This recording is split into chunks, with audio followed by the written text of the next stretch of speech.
Olá, bom dia para você, seja muito bem-vindo e bem-vindo. A sua consulta com hora marcada, Consulta ao Doutor, está no ar. Mais uma semana começa e, como de praxe, eu te pergunto como foi o seu final de semana. Aproveitou para descansar ou acabou ali se cansando mais do que descansando? Hoje é aquele dia, segunda-feira, que a gente aproveita para colocar a nossa saúde mental no foco.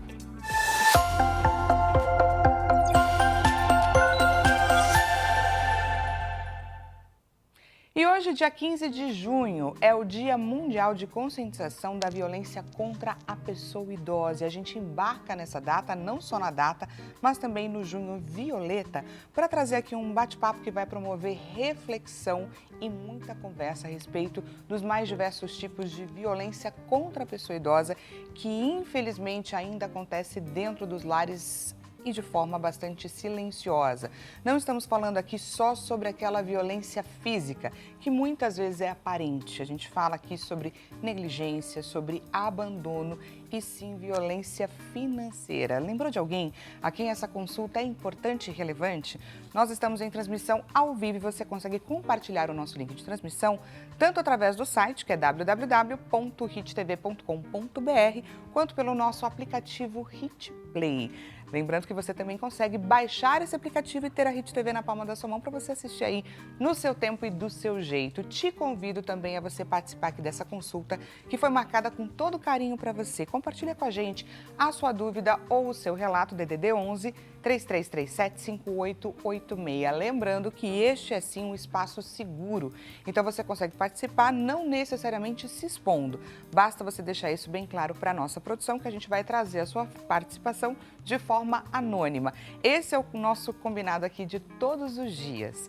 E eu também gostaria de te convidar a você participar da nossa enquete que está acontecendo neste exato momento lá no nosso Instagram, que é @consultaodoutorhittv. Diretor João Capellini, bom dia para você, boa semana para a gente. Coloca, por favor, a nossa enquete na tela. Olha lá o que a gente quer saber de você. Qual é a maior importância desse Junho Violeta e também do Dia Mundial de Conscientização da Violência contra a Pessoa Idosa? Refletir sobre como a sociedade trata os seus idosos, combater o silêncio e incentivar denúncias, informar a população sobre os direitos ou dar visibilidade aos diferentes tipos de violência. Clica lá na alternativa que a gente vai debater sobre essas questões, mas para o final, é claro, do programa. Lembrando, gente, hoje é o dia que a gente foca na nossa saúde mental, mas é também o dia que a gente sabe um pouco mais a respeito dos nossos direitos, das leis que foram criadas para nos ajudar, para trazer mais segurança, porque quando a gente fala sobre a saúde dos idosos, é importante que a gente saiba, né, que envelhecer é o caminho natural de todos nós e é preciso que a gente faça esse caminho de forma segura e consciente.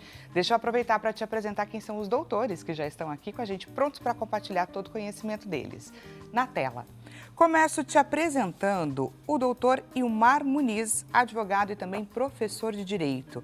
Atua na área há mais de 15 anos. Ao longo da carreira, adquiriu uma ampla experiência acadêmica e profissional, sempre motivado pelo desafio de atuar em favor da justiça.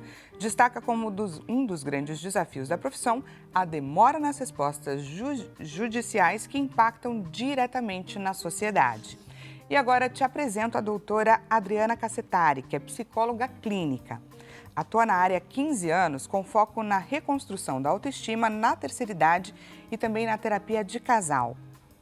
Tem como diferencial uma escuta acolhedora, sempre incentivando a expressão verdadeira do paciente. Acredita que um dos grandes desafios da atualidade está em conscientizar as pessoas sobre a importância do cuidado com a saúde mental para uma vida com mais equilíbrio e também mais qualidade. Doutores, sejam muito bem-vindos ao Consulta ao Doutor. Bom dia. Bom dia. Queria começar aqui como ponto de partida explicando, né, para quem está inclusive nos assistindo, qual que é a premissa, né, o conceito do direito, doutor? Porque o Estado ele é obrigado a intervir onde a sociedade é falha, não é isso? Exato. O direito é uma ficção que nós criamos justamente para que a população, a sociedade possa ter pesos e medidas. Ou seja, de forma bem mais simples, nós temos direitos e deveres. E o Estado está dentro dessas obrigações. O Estado é um dos maiores devedores para a sociedade. Além de ter o poder de cobrar, ele tem o dever também de nos proporcionar segurança, saúde, bem-estar. Ou seja, é uma troca de direitos e deveres. Olha lá, gente, a importância disso e o quão importante também a gente reconhecer quando a gente é falho. Por isso que o nosso bate-papo de hoje tem uma importância enorme. Doutora, quando a gente fala, né, sobre essa questão da violência contra os idosos, ela muitas vezes acontece de forma silenciosa, não é? O que torna difícil, inclusive, a percepção pela própria vítima. Isso. O idoso, ele tem, quando o idoso é colocado em, assim, recluso, é difícil a gente conseguir acessar a dor emocional dessa pessoa. Geralmente, a gente consegue avaliar quando ele passa por um geriatra ou passa por um cardiologista e aí ele é acolhido e encaminhado ao psicólogo ou ao psiquiatra. Mas é muito difícil, porque geralmente o idoso ele não tem o poder da fala. Então o cuidador, o filho ou mesmo até a esposa coloca ele em segunda ou ela em segunda opção. Então a fala é o terceiro que vai contar o que aconteceu. Então fica muito difícil a gente saber. Doutora, o que caracteriza a violência contra a pessoa idosa perante a lei?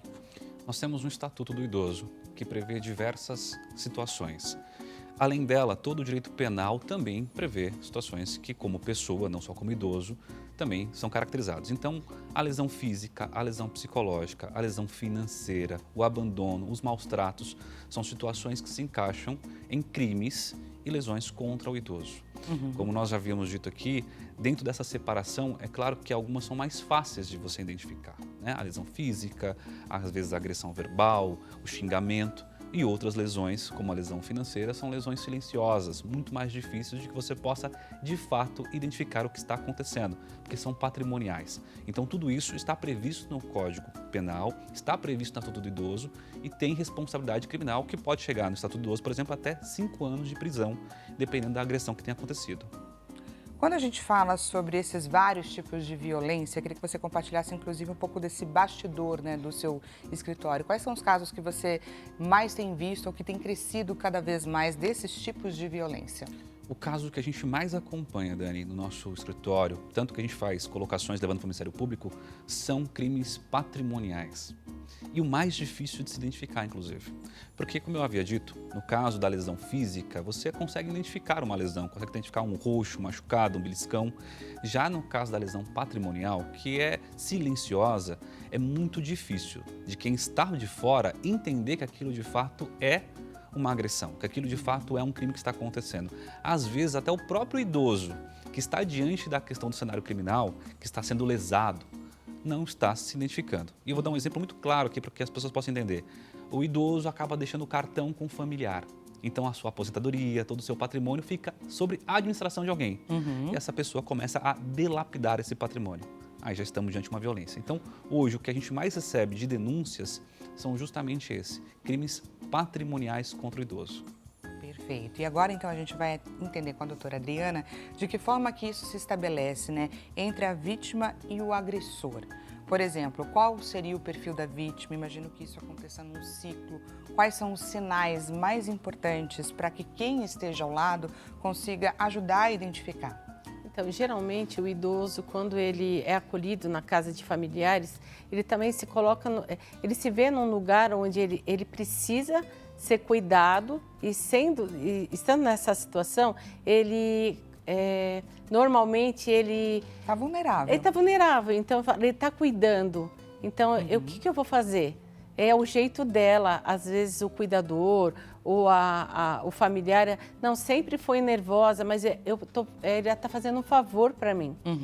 Então, muitas vezes ele fica quieto porque ele está num lugar, sai da casa, né? Ele tinha uma casa, tinha uma dinâmica, tinha o dia a dia. Ele é tirado daquela casa, retirado daquela casa e colocado em outra situação. Então, muitas vezes ele fica quieto porque ele tá sendo cuidado, ele acha assim, alguém está fazendo um favor. E por fazer esse favor, ele acaba cedendo, né?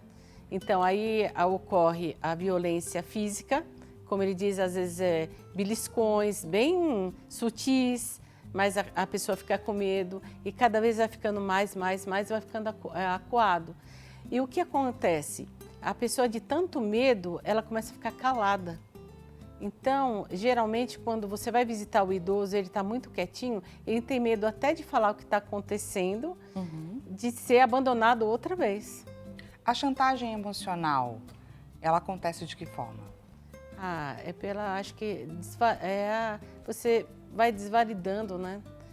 Você não é mais, você é incapaz, é tão triste. Às vezes a pessoa, ela está em plena consciência, ela tá com a consciência normal, mas chega a viuvez e a filha, o filho leva para casa. E aí é como se fosse o mundo acabou, porque você ficou viúva ou viúvo. E aí é colocado de escanteio. Então, agora acabou sua vida, você não tem mais serventia, agora você vai só ser alimentado e acabou. E aí não tem uma escuta, não tem um lazer. E aí vai acabando, devagarinho, esse corpo vai definhando também. E o isolamento ele é bastante característico, né, desse idoso. Aí eu queria entender, doutor, como que funciona essa proteção do nosso Estatuto da Pessoa Idosa com relação a esse crime que envolve essa questão financeira? O que acontece? O Estatuto, ele é de 2001. Então, nós temos hoje quase 25 anos que se passaram. Olha que interessante. E as situações que nós temos hoje no Estatuto, não que elas estão totalmente defasadas, mas ela não acompanha uma realidade de mudanças. Por exemplo, nós temos hoje várias alterações de forma de se transferir dinheiro. O Pix, por exemplo. Então, a gente vai tentando adaptar as situações conforme vai passando o tempo. A lei, infelizmente, ela vai ficando defasada com as situações reais. Então, quando a lei prevê que tem crime financeiro, crime patrimonial, é justamente a dilapidação desse patrimônio. Então, a lei prevê de uma forma muito genérica isso. E aí vai depender do juiz e o promotor de justiça, ao fazer a denúncia, identificar como que isso aconteceu. Então, justamente, a questão do Pix, para a gente poder pegar como exemplo. Começou a fazer Pix para a própria conta, sem nenhum tipo de justificativa. E a justificativa sempre é a seguinte: não, mas eu também tenho meus custos para cuidar desse idoso. Eu também tenho minhas responsabilidades para estar aqui com ele. Aí começa essa transferência de valores. E aí o juiz tem que identificar, quebrando o sigilo bancário, conseguindo identificar essas transferências, a questão do patrimônio que foi a retirada do cartão ou procurações, fazendo transferências de imóveis. E aí tudo isso o promotor precisa pegar, identificar, colocar como prova disso no processo e aí sim fazer então a questão criminal. Que, infelizmente, no nosso Estatuto do Idoso, a previsão da pena para tudo isso chega a 5 anos de prisão. E hoje a realidade é que quem tem uma condenação de 2 anos e meio, 3 anos, não vai preso. Dificilmente a gente consegue recuperar esse dinheiro de volta, porque quem pegou, gastou, não tem patrimônio para recuperar, e aí fica o idoso desprotegido na prática. Então, a lei ela é muito bonita, a lei ela é muito bem feita, só que na prática a questão da execução ela é muito falha. Olha aí, gente, a importância desse nosso bate-papo aqui hoje. Lembrando que você pode vir a participar, encaminha para a gente a sua dúvida ou o seu relato, DDD 11 3337 5886.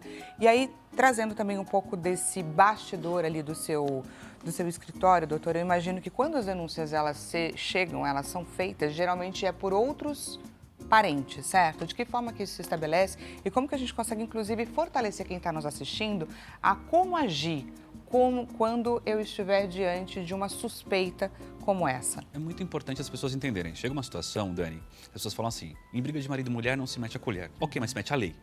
Né? Nós precisamos entender que precisa intervir porque as pessoas às vezes não têm como ter essa proteção se não for você, vizinho, colega, alguém que passou por essa situação.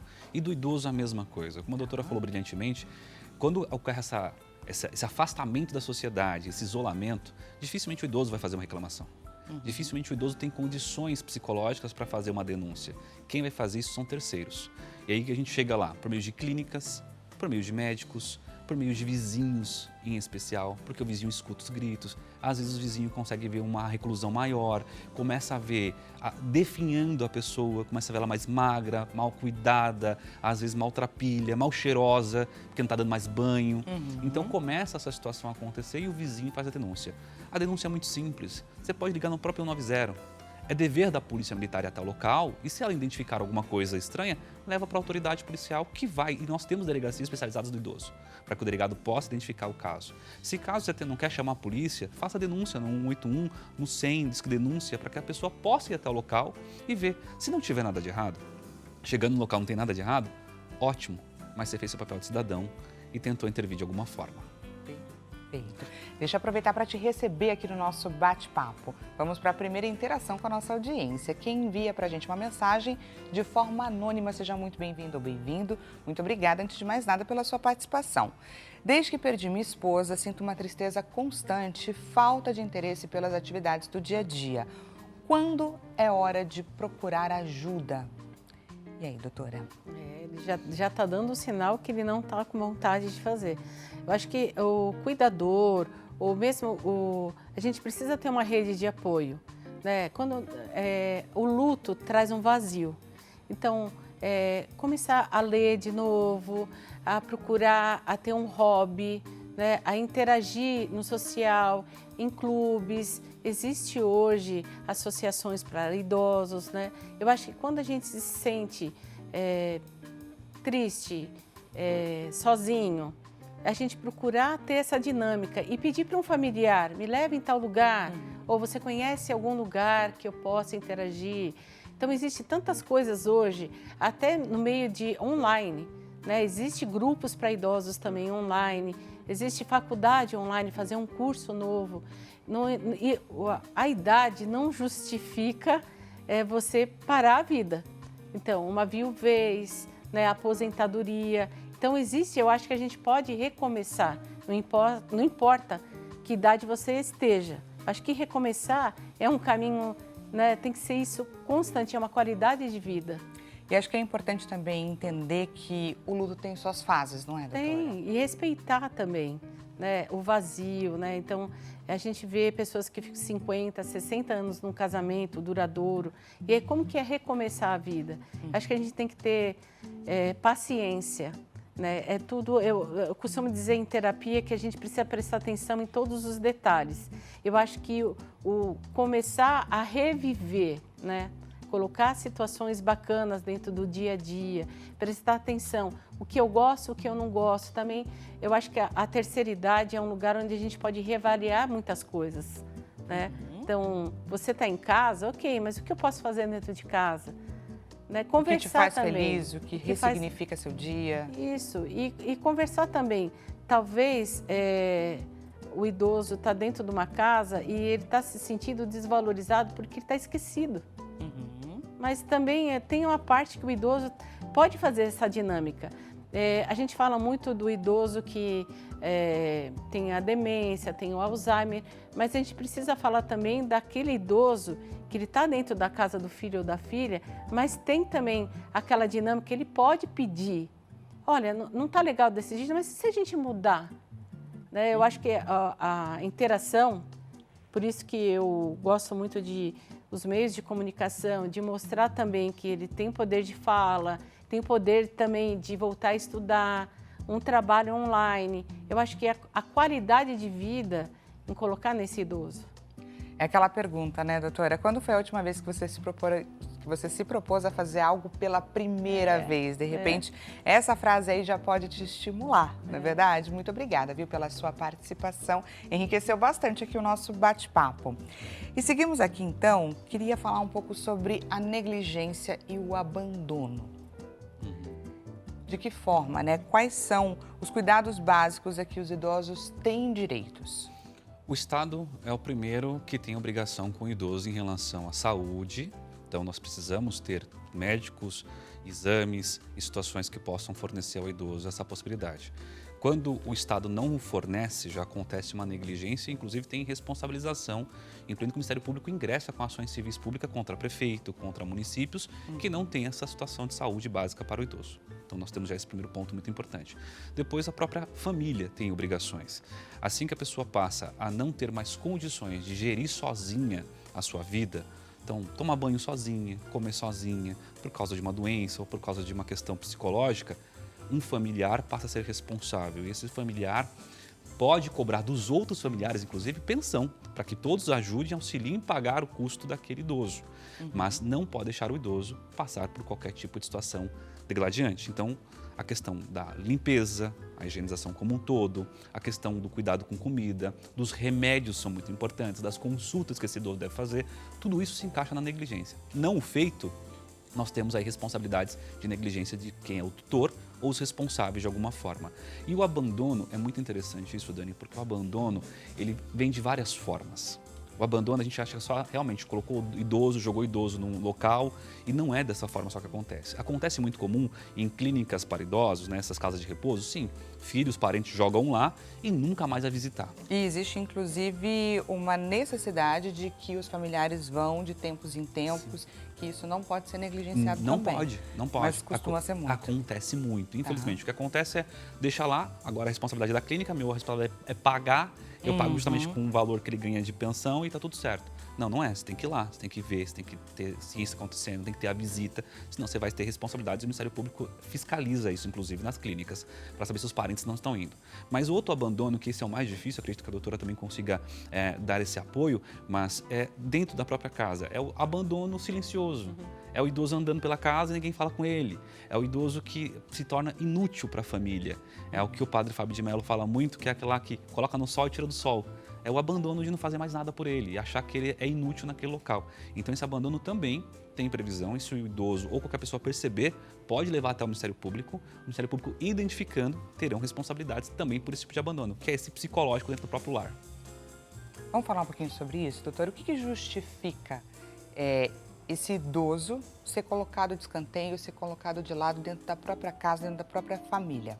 A gente tem uma cultura que quando a gente vai chegando numa tal idade, a gente não tem mais serventia. Então ali ele não tem mais voz ativa. Aí eu tenho a minha dinâmica dentro da minha casa, agora eu trouxe meu pai ou minha mãe ou a minha tia idosa, mas ela está ali, eu estou fazendo um favor para essa pessoa, mas ali tem uma vida, né? Então, como que é também educado essas pessoas que vão cuidar do idoso? Eu acho que isso é fundamental a gente conversar hoje. A viúva, o viúvo, os filhos, né, e o cuidador ou cuidadora. Porque a gente, às vezes o idoso está lá abandonado, mas a gente precisa falar também qual é a saúde mental dessas pessoas que estão cuidando dos idosos. Quem cuida... Famoso, como anda a saúde mental de quem cuida. Isso, eu acho que isso também é uma forma da gente evitar também muita violência, porque cuidar do idoso acamado, do idoso resmungão, do idoso, nada justifica a violência, mas isso é cansativo. E falar de quem cuida, a saúde mental também de quem cuida, tem muito a ver com essa violência. Então, quando a gente precisa sempre ter uma rede de apoio. Se a filha está cuidando, precisa ter outra filha para ajudar também, ou alguém. Se o cuidador está lá 24 horas por dia, como que está a saúde desse cuidador também? Porque o cansaço da irritabilidade, aí gera o grito, aí gera violência. Então tem vários fatores, né? Então não é só o idoso sozinho perambulando pela casa, mas quem está cuidando dessa pessoa? Como que é a saúde dessa pessoa também? Muito importante, a gente trazer aqui para o nosso bate-papo. Vamos de mais interação com a nossa audiência na tela. Quem participa agora, mais uma interação anônima, seja muito bem-vindo ou bem-vindo. Estou sendo pressionado por familiares a vender um imóvel e isso tem me causado muita ansiedade. Como que eu posso me proteger legalmente? Nesse caso, acredito que a informação é o melhor caminho, inclusive, para melhorar esse estado de ansiedade. Vou começar então com o doutor. É muito importante que ele perceba a desnecessidade de vender qualquer tipo de patrimônio dele, se não é da vontade, né? Se não há vontade do idoso de vender, não existe necessidade jurídica nenhuma. Porque as pessoas começam a ter essa questão psicológica, mas você vai falecer, a gente vai ficar com essa dívida, isso aqui é um problema. E aí começa, não às vezes a pressão ser física, mas psicológica. Então o primeiro ponto é esse. Depois é realmente pedir ajuda, procurar um advogado da sua confiança, para que você possa conversar, explicar a questão de blindagem de patrimônio, para que ninguém consiga pegar procuração sua, fazer venda externa, para que você possa ter essa garantia que o seu patrimônio não será dilapidado.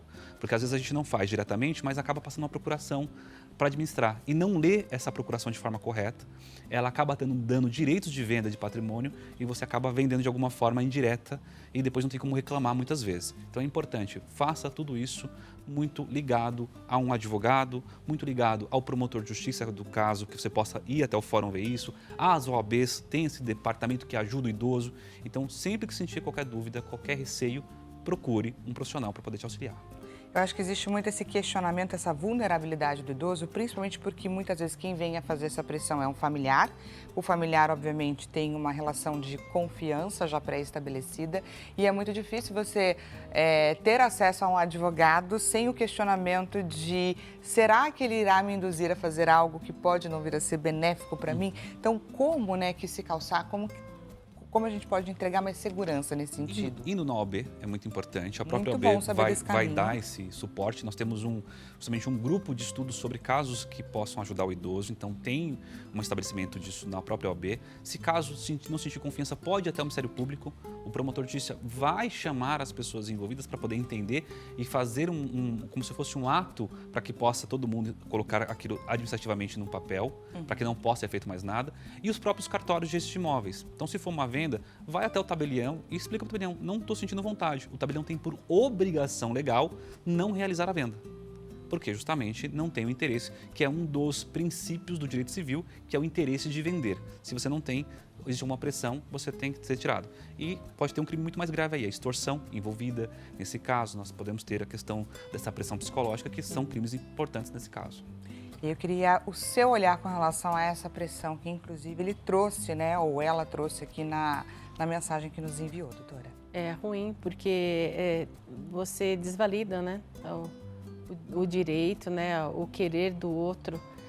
E eu acho muito importante, e eu acho que cada entrevista é importante a gente falar de como a psicologia ajuda o idoso nessa parte, da fala, de conseguir expressar o que quer, o que não quer, as vontades. E a partir de quebrar esse medo de falar, a terapia ajuda muito isso. A devolver a segurança, A segurança de falar, não, eu gosto desse imóvel, eu preciso desse imóvel, eu não quero vender agora, mas ter autonomia, aprender a falar o não. Independente de que situação você está passando dentro daquela família, mas aprender a falar não. E a terapia ajuda muito, o poder da fala é libertador. Muito bom, muito importante. Obrigada pela sua participação. Consulta, doutor, vai para um rápido intervalo, mas eu te lembro, nesses próximos minutinhos, encaminha também a sua participação aqui para a gente, DDD 11 3337 5886. Consulta, doutor, volta já e eu já estou te esperando.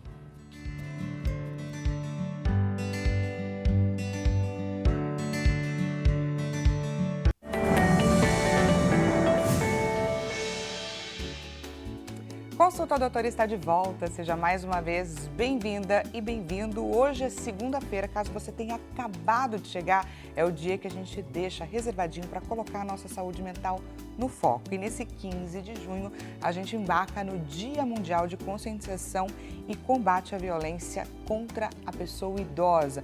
Um tema mais do que necessário aqui, a gente está debatendo sobre os mais diversos tipos de violência, para além da violência física, que é sim uma violência mais escancarada, mais óbvia, mas existem diversos outros tipos e a gente está aqui tentando entender quais são as particularidades e as formas de lidar. Afinal de contas, o envelhecimento é um fato e a grande questão é de que forma que a gente consegue envelhecer de um jeito mais honesto, mais justo.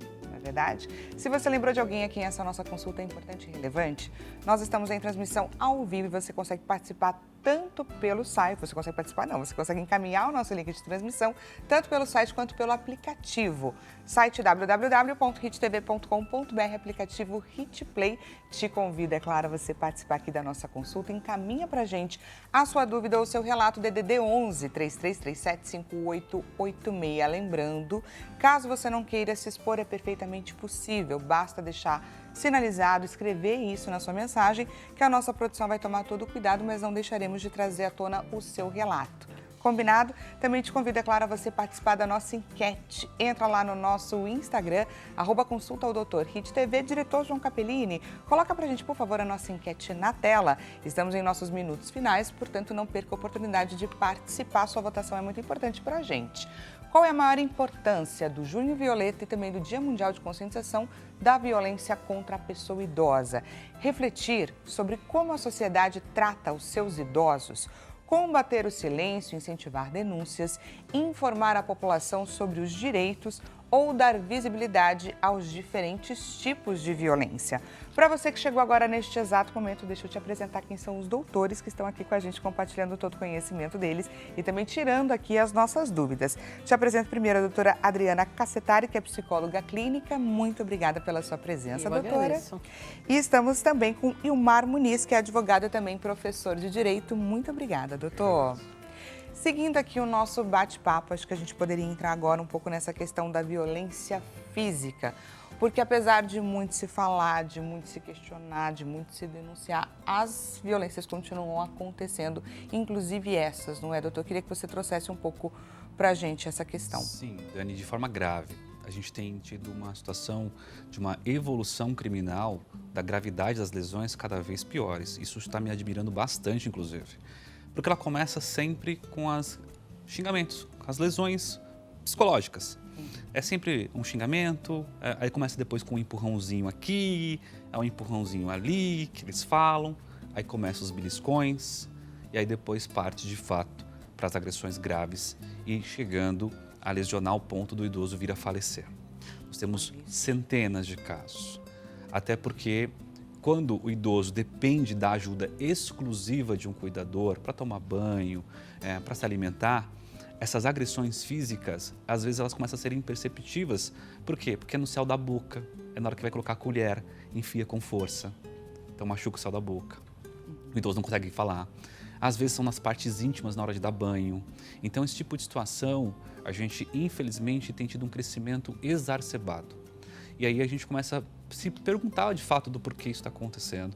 Tanto que já virou tema de estudo, inclusive, em vários fóruns, justamente pelo fato de que, quando o idoso chega nesse ponto de ter a denúncia, é que as lesões estão extremamente graves. É que o idoso foi parar no hospital muito mal. E aí a gente chega lá e o médico começa a perceber que as agressões não foi uma queda, como o familiar fala, né? Que não foi um tombo que levou, não foi um escorregão, que foi uma lesão. Então, essa evolução dessas agressões tem que ser percebido pelos familiares. Então, se fica com o cuidador, a outra filha, o outro filho, alguém tem que olhar, tem que ver, tem que ter o cuidado de, sabe, examinar a pessoa de vez em quando, para justamente ver se essas agressões não estão acontecendo. Em pesquisas, a gente vê muito, né, as estatísticas pontuando, né, que a maior parte dos idosos, né, que sofre qualquer tipo de violência são as mulheres. Estão mais relacionadas, os agressores são os filhos e isso acontece mais dentro de casa. Esse relato que você está trazendo para a gente, essas estimativas, esse aumento, né, que é infelizmente assustador, a gente está falando sobre essa violência que acontece dentro de casa, entre os filhos, ou a gente está falando sobre casas de repouso? Os dois. Os dois. Lamentavelmente. Infelizmente, nós temos casas de repouso hoje que os donos estão presos. Justamente por quê? Porque acaba tendo a falta de paciência, essa justificativa deles, e aí vem os empurrões, a forma de colocar na boca a alimentação e machucando. Infelizmente, isso acontece muito dentro de casa de repouso. Claro que a fiscalização lá, ela é praticamente todos os meses. Vai a Vigilância Sanitária, vai ao Ministério Público, a OAB faz uma visita, a Polícia Civil faz uma visita, então tem uma fiscalização maior, diminuindo as situações. Agora, dentro de casa, dentro dos lares, Dani, é o que mais nos preocupa, porque dificilmente o Estado vai conseguir intervir e entrar naquele lar. Então tem que ser os familiares, tem que ser os vizinhos, não tem outro jeito de denunciar essas agressões. E o que justifica, não é, doutora, nesse conceito dentro da família, entre os próprios familiares, atitudes como essa? Primeiro, eu gosto de falar que é a falta de amor e cuidado. Né? O amor, o carinho, precisa ser construído dentro dessa família, né? Então, como que é a dinâmica dessa casa? O que é normal dentro daquela família? Se o xingar, o gritar já é uma coisa normalizada uma vida inteira, né? E quem está de fora, eu falo os vizinhos, a visita, não normalizar, aquilo está errado, né? Por isso que eu acho importante a informação, né? Quanto mais a gente divulga, o óbvio precisa ser dito. Como que é uma educação, como que é um cuidado, como que é um carinho, né? Como que é o tratar bem o outro. Então, a gente está falando de uma forma generalizada, mas existe comunidades, existe casas, a gente fala, não existe classe social que justifique isso. Então, a gente tem de todos os níveis, mas o que é normal e o que é anormal? A gente divulgar como que é o cuidado com o idoso, assim como o da criança, Que é o visitante lá, o vizinho, está escutando gritar, está escutando chorar, está vendo que o idoso está sozinho no quintal. O que está acontecendo? Né? Então vai ser sempre um terceiro que vai trazer essa dinâmica e conseguir salvar essa pessoa.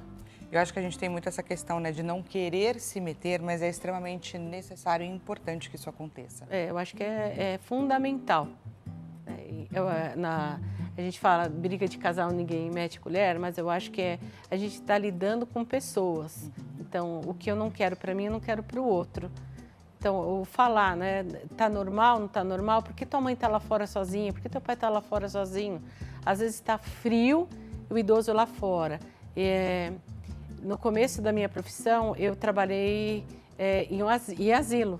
Então, qual que era a dinâmica também? Como eles estavam lá largados, né? Era um asilo só de mulheres. Elas não falavam nada. Às vezes, elas estavam lá torrando no sol e elas não falavam nada. Então, como que é aquele cuidado? Então, o poder da fala, né? Eu volto a repetir, é o que salva pessoas. Existe também, nessas casas de repouso, uma falta de preparo com relação aos profissionais que estão ali atuando na linha de frente no cuidado com os idosos. Isso também é muito importante que seja dito. É o cuidado, né? O carinho. Ali tem uma pessoa que sente dor. A dor não é só física, né? Tem as comorbidades, mas e a dor emocional de estar abandonado? E pouco se fala. Por isso que eu acho fundamental a gente divulgar, né? Como que é uma dor emocional. Às vezes a pessoa calada, né, quietinha, fala, olha, ela não dá trabalho. Às vezes ali está o mais doente. Olha lá, gente. Provocando reflexões aqui nessa manhã de segunda-feira. Deixa eu aproveitar para te receber aqui no nosso bate-papo. Vamos de mais interação com a nossa audiência. Quem participa agora é o Carlos Mendes, do Rio de Janeiro. Seja muito bem-vindo, viu, Carlos? Tenho medo de depender cada vez mais da minha família e acabar me tornando um peso para eles. Como lidar com esse sentimento? Vou começar com a doutora. Como que eu estou construindo a minha velhice? Né? Como que eu estou me pautando para a minha velhice? A gente fala da parte financeira também, que a gente precisa tomar cuidado e planejar também a nossa vida. Como que eu quero ser cuidado também no futuro? Né? Como que eu estou exercitando a minha saúde mental e o meu intelectual para ter o discernimento que é certo e errado? Né? Como que eu estou construindo relações também? Quem são essas pessoas que no futuro vão cuidar de mim? Eu acho que isso é todo como uma poupança. Se hoje eu tenho uma idade onde eu posso não prever o futuro, mas organizar um futuro, eu acho que já é meio caminho andado. Olha lá, e agora eu queria trazer para o doutor, porque a gente estava até falando um pouco sobre isso nos bastidores, não é? A gente estava aqui no intervalo questionando, né? Cada vez mais temos vivido mais tempo, isso é ótimo, sensacional, mas de que forma que a gente se prepara para isso, inclusive judicialmente, não é, doutor? É importante entender esse ponto de preparo para o futuro, porque a gente pode perceber que até o próprio Estado não se preparou para o envelhecimento da população no Brasil. Nós temos diversos desafios, inclusive a própria Previdência está no grande desafio aí de envelhecimento da população e nós não temos a contraparte que são jovens entrando no mercado de trabalho. E a mesma coisa para a vida social das pessoas. As pessoas precisam ter a consciência de que o preparo financeiro, como a doutora falou, será extremamente fundamental. O preparo psicológico é fundamental. O preparo de saúde física, né, para se locomover, que é uma coisa muito importante para quando você se torna idoso, é fundamental. E, infelizmente, nós não temos essa criação, né? Nós não temos essa questão de futurologia para os nossos atos. Nós, infelizmente, nos pautamos principalmente no hoje. E aí esquecemos que vamos envelhecer. E o envelhecimento, quando ele não é preparado, quando você não tem uma questão financeira, quando você não tem uma questão patrimonial, quando você não tem uma questão de saúde, ele é dolorido independente se você tem uma família bacana ou não. Porque envelhecer sem preparo é muito difícil. Tanto é quando a gente vai nas clínicas de recuperação, clínicas de idosos, que a gente começa a perceber, tem pessoas ali que de fato se prepararam, mas aí não se preparou psicologicamente, não se preparou a família para aquilo. Ou o contrário, a família toda está estruturada, mas não se prepararam financeiramente, aí não consegue comprar remédio, não consegue ter o tratamento necessário que precisa. Então, o preparo para a velhice é fundamental. Isso vem da educação, que a gente teria que mudar muito no país. E você estava até questionando essa questão da diferença, né, entre se preparar herdeiros e se preparar sucessores. Fala um pouco mais sobre isso. É importante a gente entender isso, né? Quando a gente cria filhos, eu tenho essa premissa para mim, até por ter muito tempo na área jurídica e ver muito isso acontecer na vida dos outros, que nós temos a necessidade de criar sucessores. O sucessor, ele continua patrimônio, ele continua família, ele continua uma história. Então, ele tem o prazer de te colocar naquele caminho da história. Ele preza pelo crescimento, né? Já o herdeiro, não. Infelizmente, muitos pais que hoje, né, trabalham muito, se dedicam muito para conquistar grandes patrimônios, apenas trazem para os filhos a impressão que aquilo foi ganhado, que aquilo é simplesmente uma herança. E quando se traz herdeiros e não sucessores, dilapida patrimônio, não se tem amor, não se tem divisão de tarefas, ou seja, simplesmente vem e acaba com tudo. E a gente vê muito isso com famílias mais humildes ou famílias extremamente estruturadas. Então, quando vai criar filhos, na minha visão como cidadão, crie sucessores, pessoas que querem levar a sua história para frente. E isso, gente, começa desde pequena, não é, doutora? Essa construção, essa relação com os filhos. A dinâmica dentro de casa, quais são os valores, né? Então, como que eu construo junto com o meu filho? Então, eu acho que isso é no dia a dia, né? É o carinho, é o cuidado. Como que você cuida do teu filho? Vai ser o reflexo do teu filho com você lá no futuro. Como eu costumo dizer, a dinâmica familiar, ela vai perpetuar. Então, o que eu tenho fica, mas o que eu fui vai ser eterno. Então, o que eu vou deixar para os meus filhos? Vai chegar uma hora da vida que a gente vai ter uma demência ou vai começar a esquecer, mas eu acho que a essência vai ficar. Então, o que eu plantei dentro da cabecinha dos meus filhos, como que foi o carinho com o corpo desses meus filhos também. Então, eu acho que quem está aqui no começo da vida de casado, da vida de mãe e pai, já é para a gente já se preparar para o nosso fim. E, graças a Deus, é privilégio de quem envelhece. Então, exatamente. Né? Mas é importante construir essa rede de apoio. É uma rede de apoio. Então, com quem eu vou envelhecer e como eu vou envelhecer? Quem são essas pessoas que vão envelhecer comigo? Então, como que é uma dinâmica? Eu faço muito terapia de casal. Então, com quem eu estou envelhecendo? Como foi esse carinho de marido e mulher também? Porque a gente fala também de cuidadores, mas como que é a dinâmica dos idosos dentro de casa? Então, se os filhos cresceram vendo a mãe e o pai brigando, então chegam lá a 70, 80 anos, continua ainda aquela violência. Isso se torna normal e não é normal. E não é normal.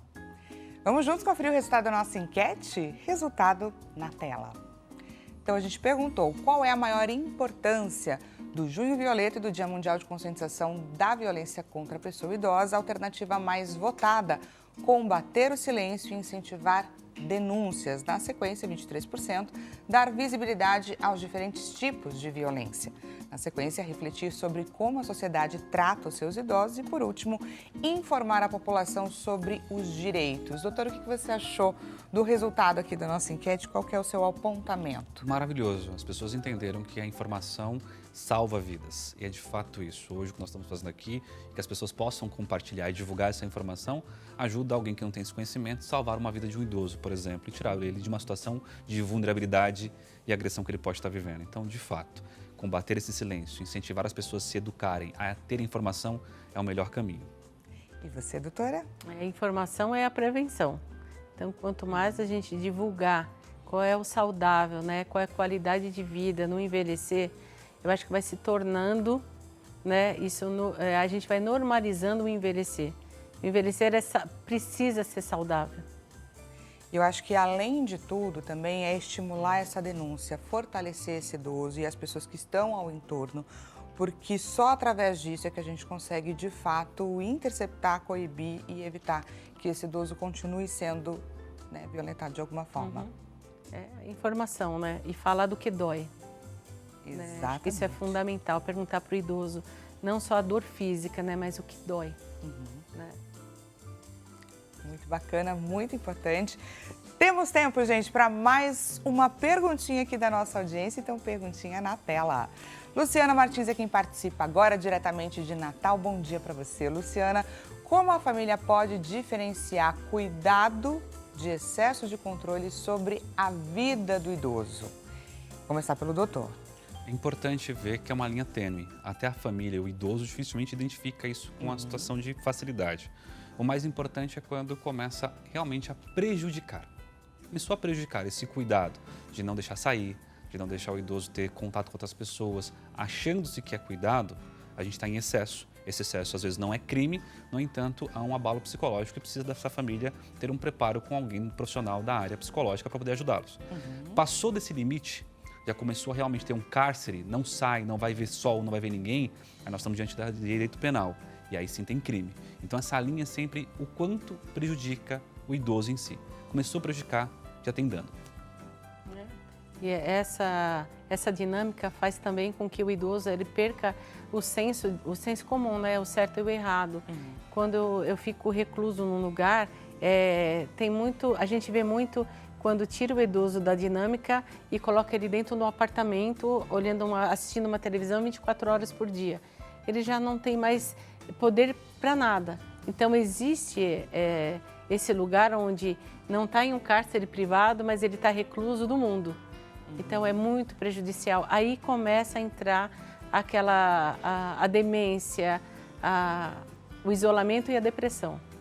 Muito importante esse apontamento. Luciana, obrigada pela sua participação. Queria trazer só um pensamento final. O que nós, enquanto sociedade, precisamos mudar no tratamento, na forma como a gente lida com os nossos idosos? O mais importante é se colocar no lugar do outro. Você vai envelhecer. E como você trata o idoso é como você querer ser tratado lá na frente. Então, quando ele se coloca nesse papel de exercer a função do outro, de sentir a dor do outro, nós passamos a ter mais consciência. E essa consciência limita problemas. É construir a empatia, né? É como que eu gostaria de...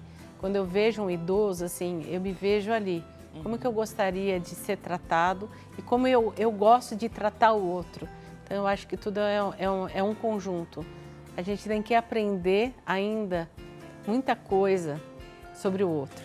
É se colocar no lugar e saber que todos nós vamos envelhecer, gente. Gostaria de agradecer demais a vocês por esse bate-papo tão importante, tão necessário. Você do outro lado da telinha quer conhecer um pouco mais sobre o trabalho da doutora Adriana Cassetari, psicóloga clínica? Ela deixa à sua disposição o site adrianacassetari.com.br, Instagram e o WhatsApp, DDD 11 984 77 0023. E o Mar Muniz, advogado, professor de Direito, também deixa à sua disposição o Instagram Muniz com Z. Mais uma vez, muito obrigada a todos vocês. Desejo a você um excelente início de tarde e a gente volta a se encontrar amanhã nesse mesmo horário na nossa próxima consulta. Até lá!